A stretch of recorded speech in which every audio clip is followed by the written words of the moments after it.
su'alu thaminu keesi o segundi ɓe gayere allah da lempi ñakotondeya de igo ñana gadiga munu kundu keesi o ngiri igo ñam ede harim pana yahi filla yahi sikka yahi lempi in koti hari kumbane allah di wari jaga idale ñigu bane kita asinne ñagalim magay hamunna ina gumbo ñakari na woli yetta mise na itimana ima daga mama daga aljawab wonati akhindangani jaabe allah gana sare hommirandi ناقتل لنغارا قنانيا سلامنا بارك الله لكم في الموهوب وسكرتم الواهب نامي ناهل لنكونا لا هلا نبيكونا نعم توانو نغارا فبيكو أودا سرينا ننكري إمانتي تميسي مبتندي إذا كنك ياسو بك لهي نيا لهي تميسي نياهي نيكو من نيانا ننيانا إبه إمانتي ينكا نيكو من نيانا ننيانا إسوان بانا فلا أما إمانتي ينتميسي لهي ينتميسي نتينا مبقو lahiyanno immanci tammi sen cuwambana asinan pakkendo lebu lebu num mogo lebu suganayi tammi sen aga anta sahana a ñallahiyanga anta sahana annaña immanci annaña immanci tammi senga awa sahana serena nan kari na ñallahiyanga a sahana anna gumbon biri gandi a ñakkañimmancie surtout asaru yogori nanti bono umara kenne annabi saybañaen akagu ñagarengadi mi jiini radiallahu anhuma aɗa ñogo men ñakkari immanciyenga wa suwalu tasiu keani keesi o kabundinga ma tawalidu hom ati haaba fati andemili 3 ida tugalun cigindi ima kendalla fati ken fati gelli 86 bo keta teynu hilli an togoyi maɗa teynu hilli an togoyi haaba kagu ñagaru tey mbane ke kenda wasa bane ke kemma wasa mba koygo ke keesio mbo hamuno gelliren kulne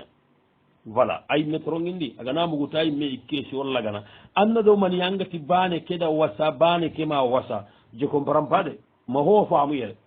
la faamu keesio kela garunga ga ko kaga da kahitunu yogonu kaga sikkido ampa ba gal sikke battenga ma kada kahitunu yogonu wa dabari kungan tagawa dabar ni ba manti yogonti ampa ba duruwaran tikkitta ma kana ya kahitunu hilli maga sigido amma ga durwanya ba almuhimmu kada hoke nya dabari bo anani kaga tunanta manya anga tiketa Allah sami khabakka di kammo aga to ina khalisin tuga do nya joppa bane koti aljawab nga ho hona be ko nan nayle saga nan ke siyo ko na sallam paham nga hinandi be ko no arna hinnan charno ku filli suwa aduga sagu sulami resu kamati Allah hormanda barake naam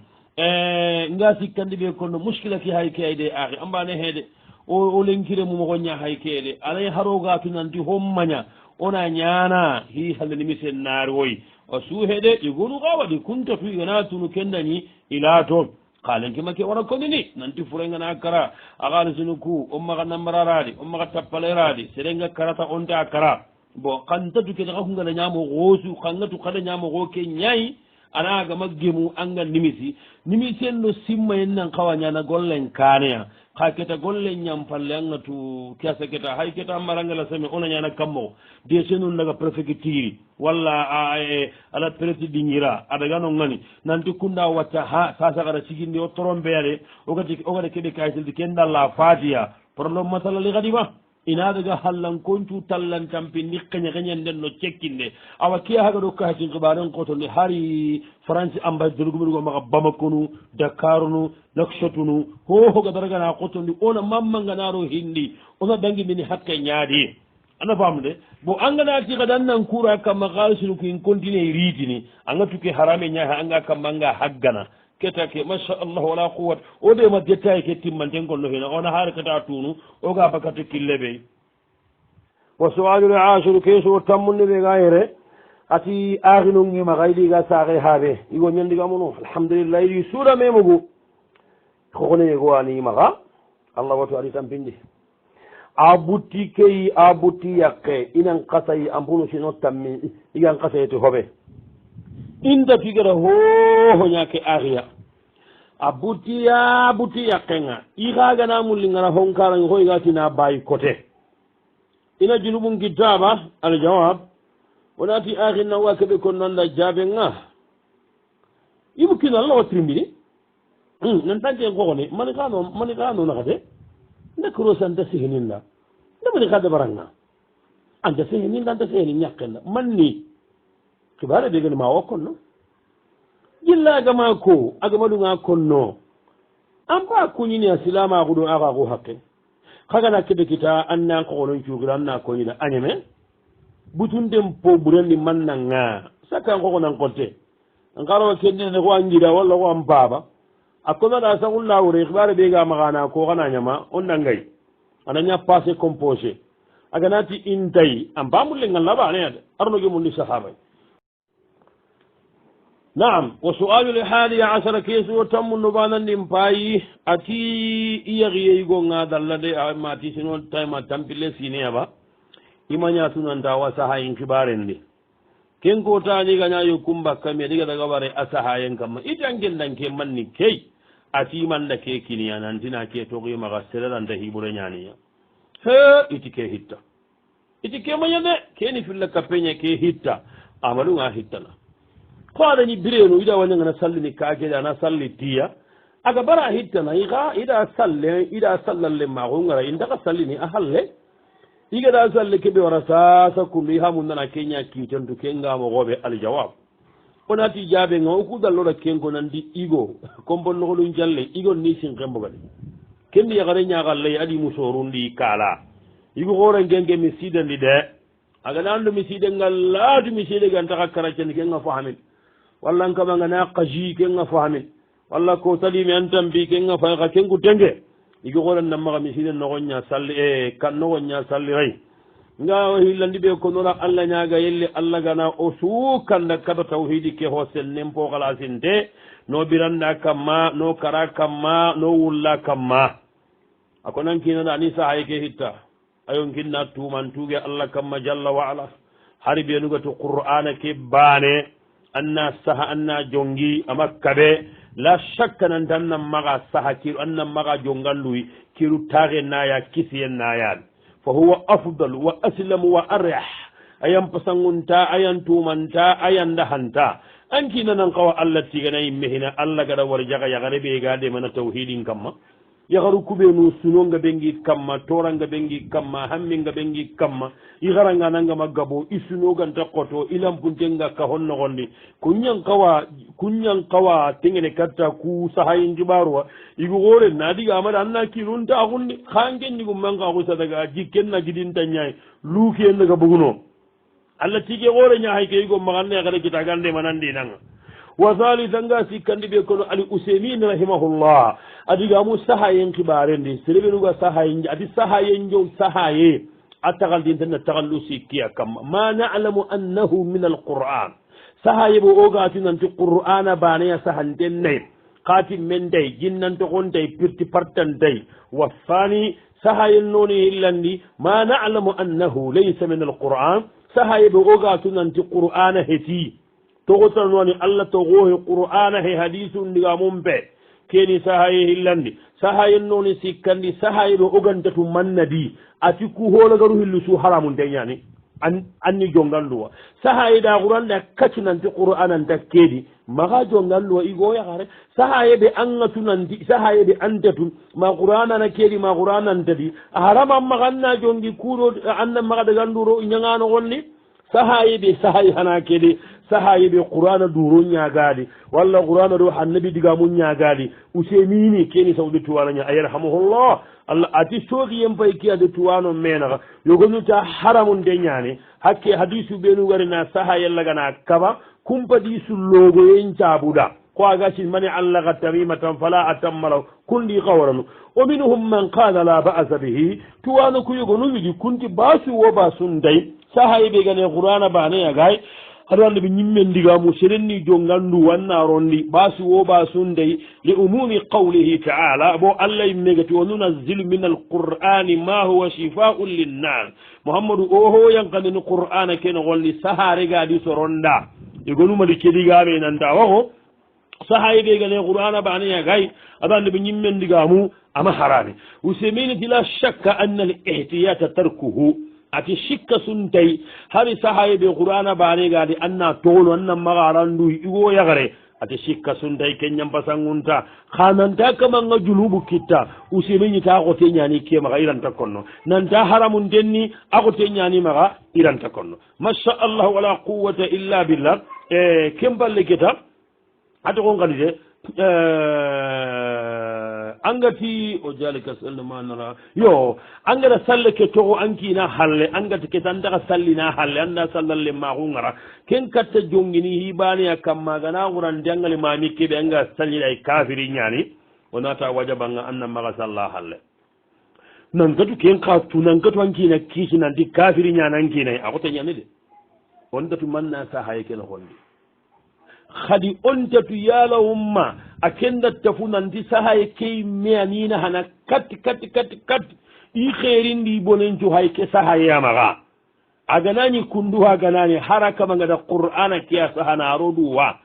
aganara ga tanga do nyani ta kaganati sigi barunju ni sahaye kiya amaga aganya kafiri nyakun ba hagada allah palaci nyakini sahare ke ada qur'ana sahana jongiduwa awatu nanti allah wano allah ni jarandana allah ni torondana allah ni nahandana keke ni sabu nyaite igada da bari iran kunne kafiri fe allah watina haramun denyani koy gonu gada komo gobe allah watini ama harami koy gonu gada komo gobe gillu qur'ana baniya gani ado annabi hadithu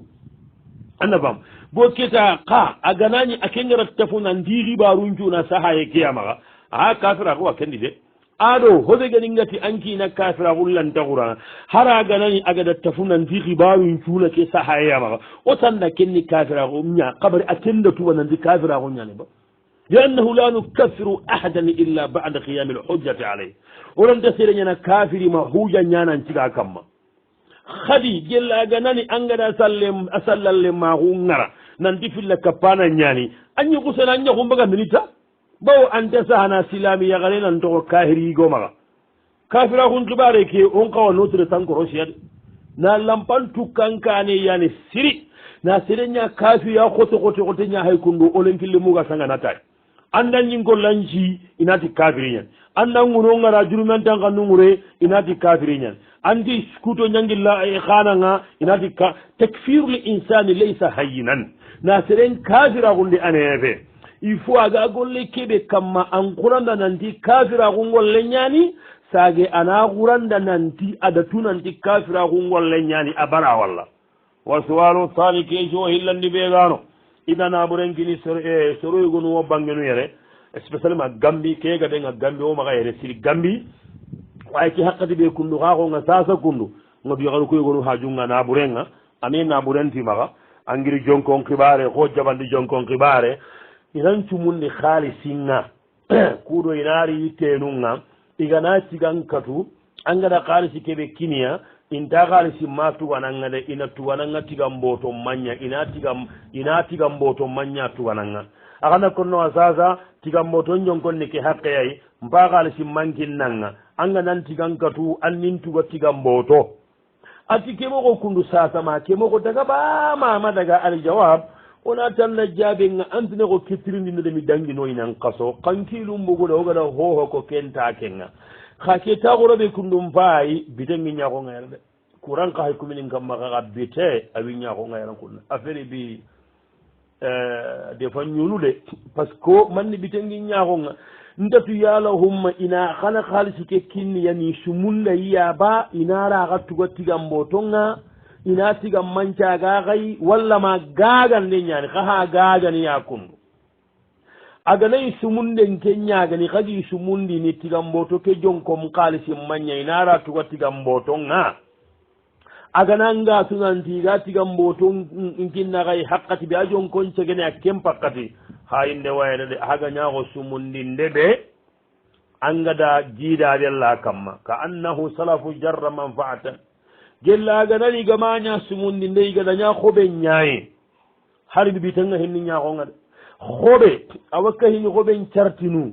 xoɓe hoke haqe annatu anna jonkon pakkentu allah wa wujune dala fikkinni serenga lenki nanti ndancumun nday tigangana kati annin tuga tigam mboto ke kati haqqati arawa yankana ujune ke wure arawa segena kamma donc o xororo maroba ngere simmampa yampani maganke keesi o tigangoni ñangano koni tirndina détail nginoyi wona illa bahsunu nin toxoraxiri misira ali xontana mbugu garawoli kantoro gambi wa suwalu thalisa asara keesi wo tamundo sikkandin paay angana sere xeye taxandi sase idan kiri xeye taxandey anda taxandi anduguta xabari an mustaki xeye kedi an trompe anda tagandimo go kundum be Allah watu kamma tew anna junubu nya kitaba al jawab na tanda jabinga abilla ga tri nan di manga junubu kitta manta kita gana ga matarat aga matarotara aga matarade illa ko mira ganni na sa gana renga kana haranya wallet awa mori be ga da ren tagandi ga ti jume re taganden sa sa ho ni galle liti on caga wona tagandi gella gane u cenga dalla amma simmay hane Allah tagatini in caga yi taganden cu kara soro ku su kara faida awa khalas ken ko no tini junubun tanga bawo amma tew walla ngana ge tagandi itanna ha ngada khebe tagandi kundu kundu ami de an torombe angana bara gilli annan gendigane kamma nan tangin kawa modille ma gunyai am faga junubu nyakita tuwaku ke sere bane hohe kabila bane hohe dambi bane hohe haranga kebe to Allah wa kenna kamma lemmen kenne bambu nana nyakite no surtout xeyen xibare c'est dangereux angada ge tagandi ga tama saha maga butu maga dekone annatana ha aywa ide mako angen na fahamu kam mo mo goli ya gunde saga mon day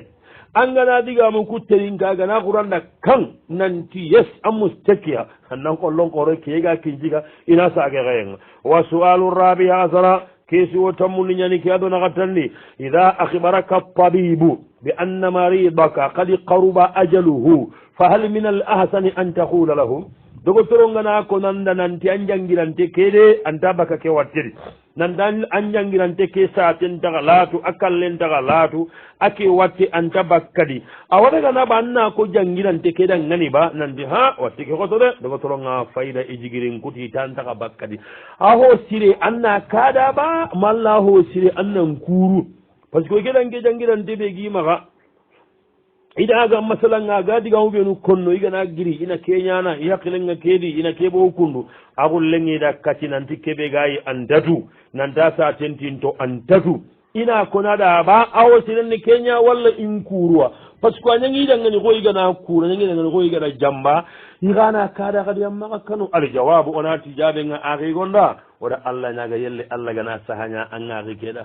anto inde kena saga jamande ko torno ko wala kebe ko igol nyangati tuwagunya ituwagu ke ko weran danyana ko Allah ko jalla waala ire wati ni tere gonta bakki wattendo ko ni ana bogari haraga ne kenga daga aga bangare igodi sere wo sere tabakkali aga bangabe tabakkadi de khara wanyana ga naari bogadi oda Allah nyaga anken danke jangiral yelle Allah gana bogadi na saga jamanni na sahanya ngada do watun tencu lew wasani ya nga hillandi be kon nanda ke kesio men de mirne al usaymin rahimahullah ida tirni ke kesio men net ati gella gane anga kinanti jangirante ke sondo men ciagen nan takkan nakal lay mo buru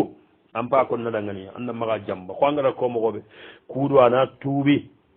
kudo ana wosi kudo digabe o maga nako jangirante be no ko hakkanga daga la gara mo goy men day abi ollanti wutu yogonu watte nyankene ya adaga amasi mananti na kara yogonu abiyo yogonu asda amasi matina kara daga yogo nyaga ma sago akhen ke kallen dawli kullu ko hakkanun daga ken kun Allah ko nada sibare ga ma ga mun dana ko anako gelanga tunan di sere nan dakanna wattenga ke andakanna kallenga kenda aga nani anga tunan di sere ni awakkanna wattenga nan dangi hakkendi ko kenya garebe duki naga wale me do leppan kibara nan dalla kinenga da leppan ko be gatin daga huru wagarranga kinen da leppanun ko wadi daga aga daga keta jaga itiketa kenge ay leppanun ngoma ga amagi leppanu kuro fureke adi yillirini alimo ali sagundi kompende alimo aran kamma kagu nyagarenti boli manda kulle panu adi daga huru yankira nyai inda mun legi walla sitti ke ngata wanyini be beru gala garo ke ngana gay ke gari garan ke sandan ke to magale o ga yago wani keta wala gari holle bakka ke baro kui nandi ngelo ke nyagare yagare ke di boli manda anu ke gari kanu kallenga bu biri de ke taara anniya hure nyaar ibaga leppanu kuro hurenga nanti hure leppa kutunya ni kempede aki nadi daga nanti ni ro hurege itiketa noir leppanu ngere abi leppanu nyelirini yagarente ala kunya wala almuaran kam ida wala medo kenya nanti amagi warano oti igo keda ngani to ngunde yagare ke maga ka igo ke jaragi no to ngunde igo maga yagarenga kan hobe maga kenda bari kayakare ke gara ke badangi hakkendi agare igo kenya gare me nyaay ado ngero ngey medi nkawara ado president kebe ga naksoto murtani kebe kago nyagare ngada habe mfati yengi bare njagandi bare agada kitel ga nandaga de ngi soro mbange masha Allah nanti kanu kondani haba fati mo gon jagandi akenya no president ngo o be luga kanna kalle gay iyo agane anga tunandi khadange jangirante ana alkahino ko hedde kay maga kada amma daga sallan kano ga godono anna mullingara wa su'alu li khamisu kesu karagandi be wa su'alu li khamisa asara kesu tammunno karagandi be gimma gairan kunne ya gare atidi kinanga jalli hinda nan kibari li hinde tayri iga mundana ila mullihi salle ke kundu kenyan kayam pano makanje kesu kenan kawaran jabe o sallel yannaga hidaga yindaga salli nyira munyalihi awa ikina suugunu ata suuge gobbe ana kamma ati imma gargali hinnana ke banglas woli hinnana ke ni khenchene awa itan dagi tunja ati gana har daga tunji aga nan kenje ya ganjelo ku kellu amura gelli ma gane dubane li hinnana ke garanti ke ira mulli pimani khenche idi kina hay me kenyi gan ko bakati killebe milla wase hene kina dal jawab nati ya gare ke dangani here nya ya gari li hinnana ya garunga digal hindini ya gare ke nan kenje pakille mentay ngawa nga nara aéroport ke saudi ni nga nerno avion igo na igo wiste yagaru ngana yagaru ngeste tayr nu ko jande ke sikka koto koto ngoma kon amakura yagaren ni jonko yang ani falle ko yang ani kittengutu amba hoto na xenje nga ma mulli ana irane ga het yagari lihinda nam mundu kenna lan kanche yagari lihinda na gandam maga yagari lihinda na gande kitene do ko be nu gam magandor ko kasobe nu anga bilihi kumbe rainan dani nyago kemogo to ngunya nan kina maga de wa sualu salisa asara keso tamundo tumundi nya hayer ati gidan nyagari imen nyagari nyani ayagi tampille zine irigi kinen na faranji ay ada yagare tana yaga kamma faranji no alhamdulillah agar yagi faranji bangen ama ho toro idi kinanaga idi teyne kigabe gana ma pakille me toro inaga problème ngel minna sasa lemu benugi ma afiki yere kine kede kunju ka hedun dabari lemine go an toyi kunde aga wati iki nada daga jarra nga franci ana daga jare anga tumana yankandi ko beke adi yagari mbane ngano problème ngem bagarno nyaake ta franci nga yagare kesinta kelle me amu ko inta walla toñagunde lemine mbitta akkatu are munjambay kine ke maɗunga konno ida boy te nunnakan kibaren kote kine kenda haraganu indega golliranga ana lemine ke kali hanay tagalle moña bange magalli hari yagare ke mere mungana bettisin dabari yagare ke naati teyne kere meke anda dabari finalimanga ketama kinendaga baka aga saga kedaganu agana selle angu sagara franci dono ayima amaka dono gusandi saga tugunne kine ngada haymo gobe akkanuru yagare ke maga daga wareme ado lemine ke mullimbo adari afriki awa ay tayna kama ay no ati ho hedi bangatu kaya garu mo gonkote ati kine ke gen kempere kunna madu ngela tono khati ke aginu nga france khibare suga nya dono hobe gana sogobano enel lengane kine na khibare ngutu ina ko nyida yere ara adire meke alhamdulillah ire meke yima gayran kunna bu porlo be gadi jagali sasa masha Allah wala quwwata illa billah ire mekeri halle saga tugun ne kere mekede gada toro franci adire mungala toro ganya katta agana saga tugun ne kere mesu togonko kotabe kelle mine toyini amiga jigirin guti haraga nati ma tanti matugun ne meke fulana yo kenke ma hibranya ngal kelle me gana toy a kenga da lemme su togonko saga tugun ne kere mundi franci kotabe ide kente genne kelle me toyini amiga jigirin guti kine keni giri nantini te neke telephone andante nelle mentoy anda giriba iti koni magi jarabe ani metu kete nento ko munda ara tuindo isasa nantin to munda igana hari ke giri daga rukei atele honto nana ana barawutu awakine mpaga butiya kenyayde hari allah madanke salle nantana hogobi ana hogeida limunu challe nyiramu amadunge iha banyi de mani ha ga fati lagaru ngana galisi keriti ama hari telo nantida galisi ngara ko butiya kuwa i haykila seme yano gondi de awa masha Allah wala quwwata illa billahi kembire keta onati akhin nangani o akhi yagara ga kebe ko nanda jabe ngangara hinun ko mo ko be gelikku nduwaga ni anga karange nyaga nanga sabari annam muni annan kitun chago Allah kamanna Allah tiga Allah ga dangar jagal lemmunga anki nadi kaytunun jusu dabari alhamdulillah nyaga Allah gana sahanya lemme keda allen kutukuni baraki Allah asidanni bur akorenni ankora kinai ankora habe ankora sagai antam paba daga arna hinnam pabay Allah ndam paba kini am paba daga Allah kemma daga ambay muñinanna allah ñagalle mukunantallan caɓati ammaga iña masha allah wa thaniya nga hillandi ɓe konnogel lankina toro gindi ana sabari wala ñagati allah ɗo silamaku ana sabari keɓe angara ke hammi keɓe ganke ñagaredi kendam mbaga suno keɓe gandi kendam mbaga toxe ɓe gangiji men nogondi kendam mbaga allah men daga kakkante nenga franci bange ando kesu yakintenna keygoy a kende inni ku gallancagata kara yere anni toppitana bien comme il faut a ken pakadan lemmen laga adamari traité angara komokoɓe gelli kundu ñagani adire mun jambay kenga sandagani tooxe andaganu an lemme kenan karano an cina kori hibakka maga a kori ho konno kenga sanda tooxey adan lemme ke me bagandi nariti kara anta ken munda kenga sanda tooxey a magatinan procé nanti mangana kitere en téléphone an duwaɗa nantara men masaha ana sappeñon gon toxoy wa sualu sabia asara keesi wo tammu noñerundi ati gelli 2007 watteyandi raga tirungate kitu i xenneya i sigido jaranden alhamdulillah ima jonga saha kitta jarandi ngara gey yo finalimanga i meɗa ayru yogon wa xara ngel lajimindi awa masha allah wala quwata illa billahi kundi dema siri imatira xenne ke wara lewlew xa naxa siyanan cagenan naxasi xabari problème fana ɓe gano ada lambuye ñakiñiya tiga xusin xibare ada lambuye nkiñiya ido ñaga du wawa aɗo serediga saharetu ke xennena mburxe bakkiya lew aɗo lambuye nkare ɓe gade igun karanga aljawab wonati jaɓenga axinora allah ñaganna allah gana saha ñaganda ken ka jewaye kam mani men ba allah ken lawa hohoɗa watunde suga sikki ya rabbana allah gana saha ñageda musulmon koon wa thani nga hellandi ɓe kono nam hari ɓe an pay continene ade watte nantoko haybana allah gana ɗugi anna sawaba gemmeya anna dogotor nun ka hay yo kempinnamme gana haybane bo igaku ke kille a gelliɗo foreñay mene lampuye ganaro seren porandi watte ganaro seren porandi ta akanu yen nakasini amari tension nganayi sereɓey arantaya kuuɗa jabeti ngana fore sereɓe hatenni arantaya kuuɗa walla haragani watte ɓe ganta forandi fo gana yonkin gille immankara dagante nganayi serenga ko watten tan yaku keken ken gella wañana yonkinu jahando ganiyade duko tor nun ngari inchallah ira watturu ene killey iyo kuuɗo kukunga sahari ɓe to aga igol ndemana ken kara piti kola ara piti kolan kambo oɗa ken ko mega tampini jinjamberi ke a juran mangadi iga ko nangana junjamberi ke jurankita piti kola ke gana aga juri ni mugu a teñande iga konno de kenciren ni siri sirin kamene walla jinjamberi ke jiike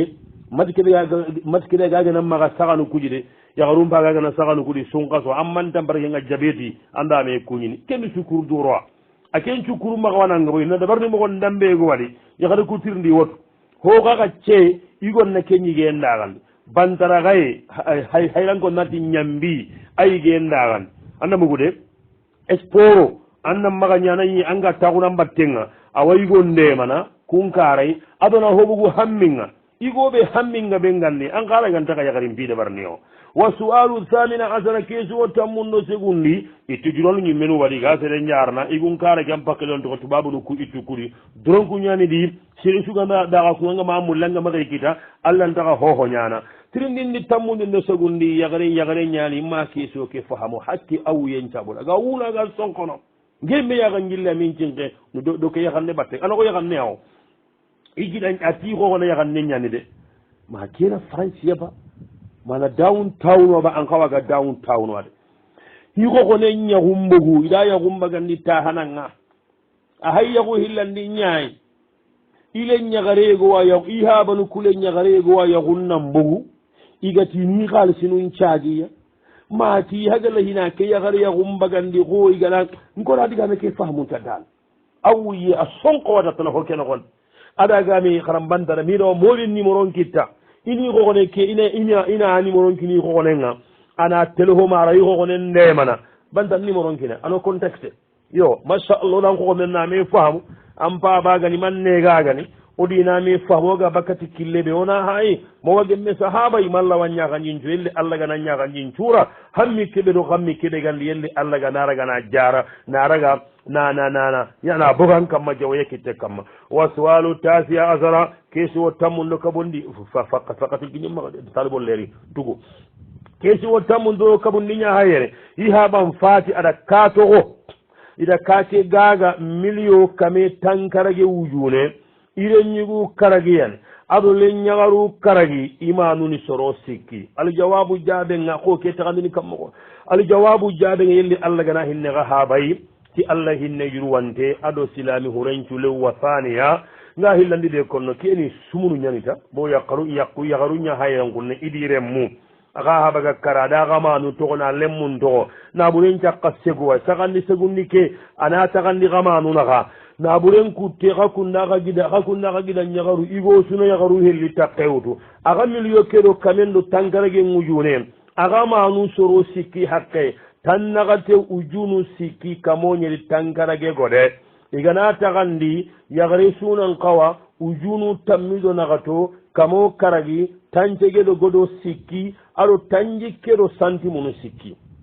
antorongindima ammanu hohon qawana ke ñakkita masha allah wala quwata illa billah le ñagaru kusoro karagi le ñagari mbani sun qawa tampille ujune kamo nagati goɗo tammiɗo tummu tandume aɗo santimunu ñeri leñugo sugari tan nagate ujune kamo sigi tanjikkeɗo goɗo sikki tanjikkeɗo santimunu sikki i kahumey a wakkinnagal netti kame tankarage ujune yalli kontingamin laga wo suwaliu isiruna keesi o lagare tampillandi kene keña lagare qur'ana kene gondi moussa gati kagu ñagarenne inni anastu nara ati kagu ñagarenne kadindugude mbagade imbe ña coyna gambiyan kon nati nde imben payna andamugude ati moussa gada imbe keɗe wari kundu aga gilli madiyana imbe ñani ba imbi soobe ñani ba walla imbe fe aɗo moussa ɗan jeki ɓara gada imbe ke wari aña wuro ñama aña kiyeña aljawab onati ahi nangani jaabe alzahir diga min cellangada kekembe koy an kawaga ña wuroña ba sila alli atikum miniha bi qabasin kadindugun nandaga min no imbe cunkummenaare kiyeganay sere hajunta imbe cunkumme gelloganati iga mundanan corema kende haga cinogo tona kaji la'allakum testanno kuuɗo magana tagamu diga men ken cellankenta aɗo wuro ñankawa arawa ñana kiyenga wallahu alam yala hummana imbe ña wari ba ma imbe heti iti noro ñani de yegondaɗa noro ñawari allah gati imbe ina kenkiri ɓalakan nogonni almushakala serengana honcimmamo hoore hari kundunga he angana ña konnana anken naña kundunga anna digamuti kerega simmendi walla serengana digane konanna angana jaabini anna jaabi ta digane kemenga anayi anken daɗo adigane kemenga ko misale kille kam manke intaako anga yigene yogori atanda aywa cheikh koron calliko anna ko sati yo gornake salle bugay hina anga to anken kalla ke heti salle anken kalle pay katiye nya ka keta kome a kengati salle an kana ko sati gornake salle bugay hina inatu kenna balagan no ni al mushakala yogoliti Musa imbe hitana noro nyawari agada simma imbe qur'ana ka ko sa agri nanti imbe adiga muti honga kedega Musa sondo men nogondi keda kuku ni qisandiga munya kera wanyana ke gara wanyana wa sallallahu ala nabiyyina Muhammad wa ala alihi wa sahbihi wa sallam wassalamu alaykum wa rahmatullahi wa barakatuh kibare go nyoma go gan kawana ko o ngatu keta insha Allah kenna ri koni fatawari Allah gana ko yon